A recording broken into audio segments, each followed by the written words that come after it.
What's up everybody, welcome back to my channel. Today I'm going to talk to you guys about the Autel Evo Lite and the entire menu. Let's get to it.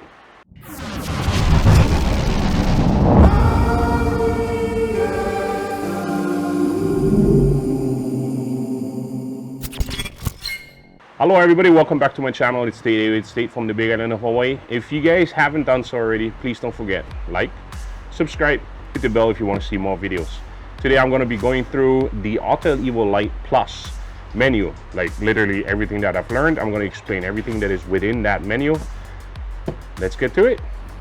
So first you end up in that screen that says Born to Explore, and then as soon as we start up our drone and our controller, which is not necessarily in that order, but you start up your controller, you start up the device that you want to fly your drone with, and you start up the drone. In this case it's going to be warning no GPS, and that is simply given because I'm in the building right here.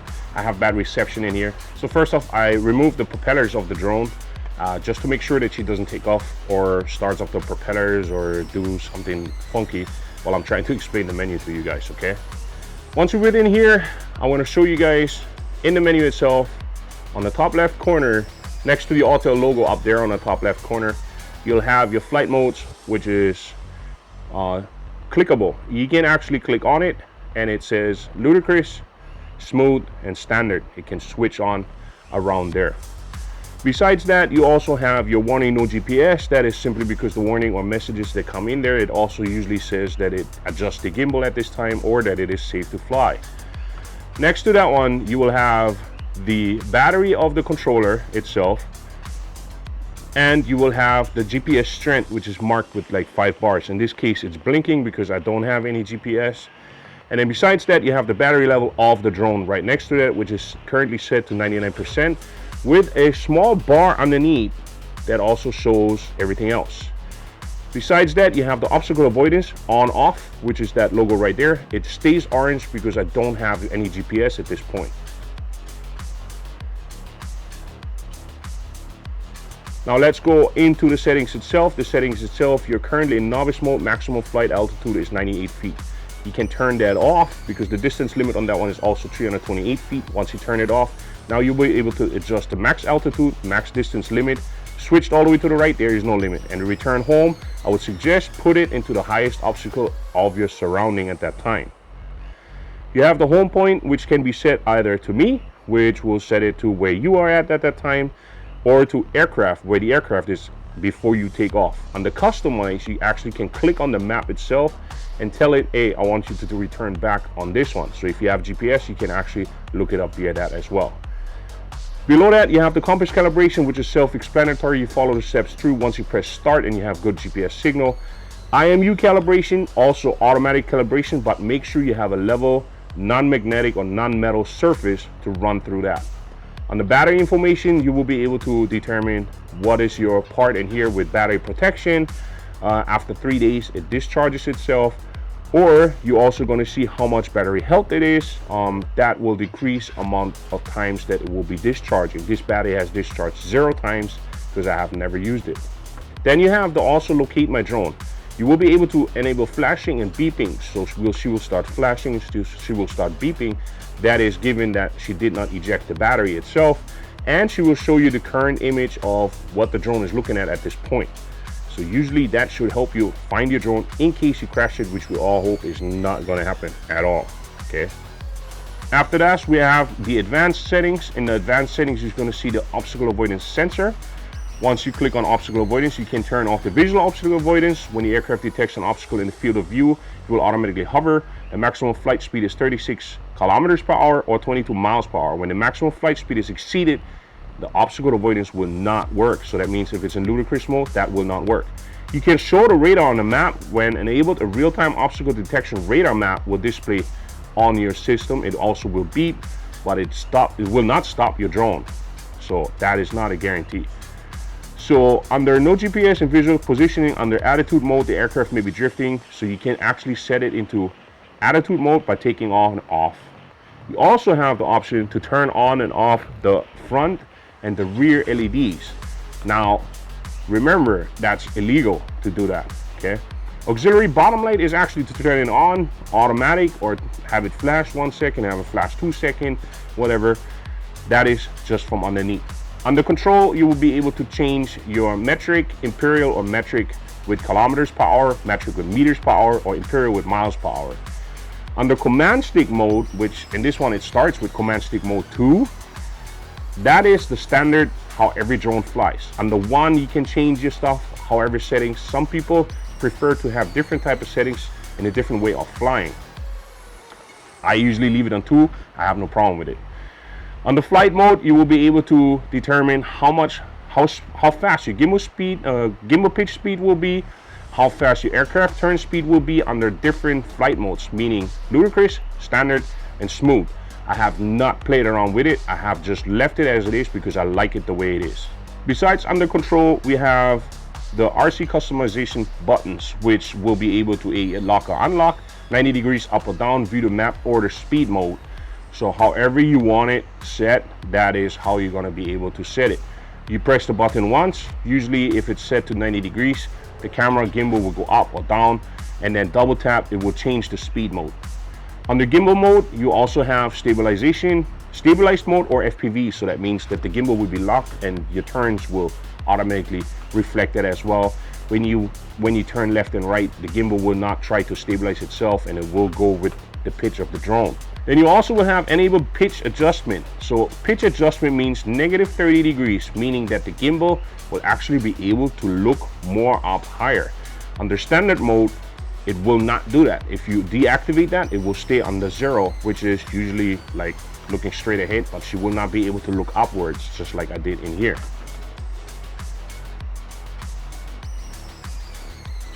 Now on the gimbal manual adjustments, you will have the roll, the yaw, and the pitch. On the roll, she will roll to whatever direction you tell it to roll. Usually you only have to adjust these if your gimbal is off for whatever reason.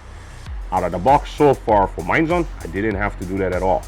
But in here, I'm just showing you in an extreme case on how you can adjust it with the pitch up, down, yaw, left and right, and the roll, how she twists herself like this. And as you can see right here, she's adjusting herself. So this is the standard, everything is set to 0. That is optimal. You also have the gimbal auto calibration inside there, which once you press it, the gimbal will automatically calibrate. You have the gimbal angle either as recenter or downwards, depending on how you want it. I would say keep it on recenter, because if it's downwards and anything flies into your lens, you might end up scratching the glass. Afterwards, we have the option of camera, which is the storage location made for SD card or the internal memory. You can format your SD card or format your internal memory. There's also an option to enable audio recording during video shoot and enable video buffering during video shooting. The buffering, I do not recommend that at all, because then you're gonna have sometimes the buffering window, just like you have bad reception. I'd rather have it when it comes pixelated or it just cuts out. Then you have your grid options as well, where with the grid option itself, you can turn on and off either having a grid with a cross through it or having the rule of thirds inside there, and the center point. I like to have the rule of thirds and the center point in there to line up my shots. This is just how I like it, but that's personal preference. Besides that, you can choose your photo format. On the Photo and Pro, I used to prefer to have, when I take pictures, that is JPEG and RAW. On the Hyperlapse, I prefer just to have the JPEG. And in a Pano mode or any of the other Pano modes itself, I like to have RAW to have the most out of it. On the video format, I choose the MP4, but you have MOV, video encoding, I go with H.265, and the download size, I try to keep as high. Besides that, there's a defog mode inside here, which the defog mode itself usually just takes out the magenta a little bit and keeps it away of, you know, when you look further in the distance that she blues out a little bit. It tries to mimic that is not happening. I personally don't like it, but some people like to play around with it. You have anti-flicker, which is the 50 Hertz or the 60 Hertz, which I usually leave off. And then you have the overexposure warning right here that creates the zebras, just to show you which would be blown out, which parts would be blown out. In this auto mode, it just automatically is going to readjust everything. Besides that, you can actually add on your timestamp on photos and videos, which I usually don't do. And then you can also add a custom watermark. That's if you want to download for, or if you want to record it for a customer and you still want to have your custom watermark in there with your name. You can also reset all your settings, which I'm not going to do in this time.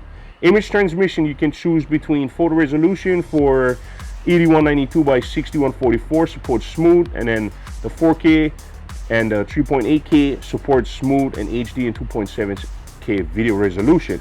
4K 30 and 2.7 supports smooth up to HD and 2.7. So the 1080 60 and 30 supports smooth and HD. So what that means is usually that you try to have it smooth, that the video transmission is always kind of nice on your screen, and sometimes the resolution changes between HD and 2.7K on your device, whichever one you run, depending on how strong your signal is and your connection. The bottom option is the image transmission background effect. I do not know what that stands for. Maybe you guys can tell me in the comments below. I have no idea. I have not looked into it. I didn't have researched it either, nor did I look at the manual. I just simply tried it out over here. Afterwards, you can click on about. The aircraft model will be in this case the Evo Lite Plus. When you click on the aircraft firmware, you will be able to match it with the given support site on the technical support site on Autel Robotics to make sure that all your stuff got updated properly and that everything is in the correct version, so that you have the latest of the latest. Now, going back to the menu that we have on the right hand side, we're going to start off with the Quickshots, which gives you flick, fadeaway, rocket, and orbit. On the fadeaway and rocket, you will have the option to actually say how far up, how far away you want the drone actually to be able to go, which is depending on how far distance you want it to go and how far the furthest point actually is without banging something that might be in the background. So if you're not quite sure how far away it is, make sure that you fly it first in manual to see how far away it is, and this is how far you want it to be, and then you can choose it. On the orbit, you will be able to determine which way you want her to start, left or right. Afterwards, you will be able, on the portrait, you're going to be able to choose your video resolution on the 4K, 2.7K, 1080, and the video frame rate. So the video frame rate in this one on the 4K is locked in as 30 FPS. And then if you switch over to photo mode, inside there you will be able to choose what type of photo settings you want to use: single, burst, timer. So on the burst, you will be able to choose between 3 and 5. On the timer, it will tell you as many seconds that you want it to hover before she takes the picture. And then you're also going to be able to choose the photo resolution between 5.K in 3:2 or 16:9. 16:9 is usually the going standard that most people usually take the pictures with, but the 3:2 actually gives you some nice options as well. Besides that, you have the AAB function, which takes 3 to 5 pictures depending on what you choose it for in different type of stages that you can overlay them afterwards within your photo editor to get the most dynamic range out of your pictures. Now, going on the video, you have the options between 6K, 30 FPS, 24 and 25. Then you also have 4K, which starts with 60 FPS, 50, 48, 30, 25 and 24. You can also try and take photos while doing so, between 5 and 60 pictures, depending on how many pictures that you want it to take during the time of the video. But you also can do that manually while pressing it. Above the record button, there's a small white button that shows up that when you press it, that you actually take pictures. On the 2.7K, you will have the option between 60, 50, 48, 30, 25 and 24 frames per second. Also pictures taken 5 to 60. Under 1080p, you will be able to have 120 FPS, 60, 50, 48, 30, 25, and 24. Also being able to mark 50 to 60 pictures within that. My personal favorite usually is 4K 60 FPS. That's what I usually film in because I don't really care for the 6K. Sometimes I do it, but most of the time I film in 4K. I don't know why. It's just a personal preference. Next option that we have is the Hyperlapse. You can choose to have the Hyperlapse set up in manual. In manual mode, you will be able to determine how much time between the photo interval, how many pictures she takes at how many seconds, meaning 2 seconds, every 4 seconds, and so further all the way up to 15 seconds. You can also determine the video duration, which in this case is between 5 seconds and all the way up to, I don't even know, how far can we go? Well, we're still already on 28 seconds, so that goes pretty far. If you look at the shooting time on the top left corner, that well exceeds your battery life. You can also choose the maximum speed meaning that the speed that she was traveling at the time, if you tell her to go a certain place to fly forward, or even with the orbit that you tell her how fast. But you can also determine that with the stick by pressing the buttons and actually moving it.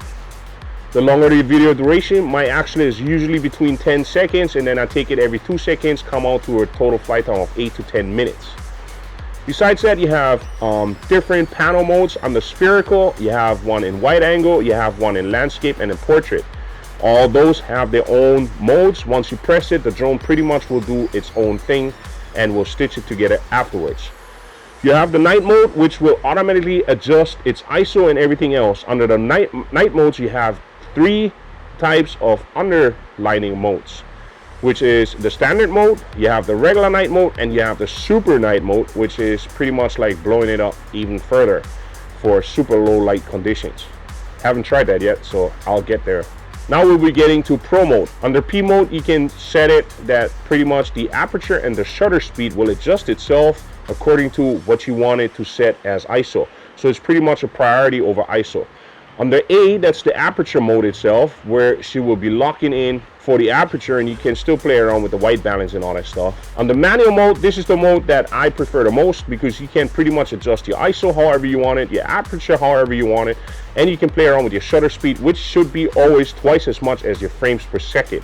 So that means if you are playing around with a 4K 60 video, your shutter speed should be set 1/120. Besides that, you will be able to determine the white balance, which is in the higher white balance modes for the Kelvins. It comes out warmer, which adds a lot of red, while going to the lower white balance modes in the Kelvins, the lower you go, the colder it gets. That means it's more magenta shift or more bluish. Under shutter priority, the aperture will automatically adjust. So now when you look at this, when she has to adjust herself, so the aperture is pretty high up. But if I tend to go and look into the light, you've seen that the aperture just shifted. So it actually closed the aperture down a little bit to pertain to have the image still being there. That's under shutter priority. So now if you set the shutter priority to 1/120, because you're filming in 4K 60, the aperture still will be adjusting based on if you're looking into light. She will be going bigger or smaller depending on how much light there is trying to come into the lens. Once you click it onto aperture priority, you set your aperture at 2.8. Now the shutter will automatically adjust depending on how much light is coming in. I do not recommend that if you are already in like 4K 30, 4K 60. The shutter speed should always be set twice the amount of the frames per second. Now on the bottom right, if you click on it, you're usually going to be able to look at your album from your SD card, from your internal memory. And if you do have internet, you can click on Autel Sky. That's where it usually saves up all the footage from prior that you've been taking prior to it. So I haven't really tried that out yet, but I believe that's what it is. Above that, you have the button to switch between video and camera. And then besides that, when you look in the bottom left side, right now it's the radar. The radar will show you pretty much what way your drone is tilting at this point, forward, backwards, sideways, so that you are aware of what your drone is actually doing at that time, which is pretty helpful if you are up in windy conditions and your drone is supposed to be hovering stationary and you're looking at this. You're going to be able to see if she's actually tilting backwards or forward, which gives you a good indication on where the wind is coming from. If she's tilting to the left, downwards like this, she's pretty much fighting the wind. So learn to read your radar, and it's going to be very, very helpful to you. Now, if you want to get rid of the HUD for some whatever reason, you're going to be able to actually slide your finger up anywhere that on the screen that does not have a function. You slide up and the HUD will disappear. You slide down and the HUD will come back to you. So in case you have noticed, if you are with your device and you slide up on your HUD and all of a sudden your HUD disappears, don't panic. Just slide anywhere on the screen downwards again, just not too far up, or you can pull down the menu of your device you're using. So that was pretty much it. That's the menu itself. I hope this was helpful to you. I hope you learned something, and I'll see you next time. If you guys haven't done so already, please don't forget, like, subscribe, hit the bell if you guys want to be notified about different videos of mine. Until then, don't forget, be a nice human, make somebody else smile, and pay it forward. Love you all. Aloha. Did I cover everything? My controller almost died. My controller almost died.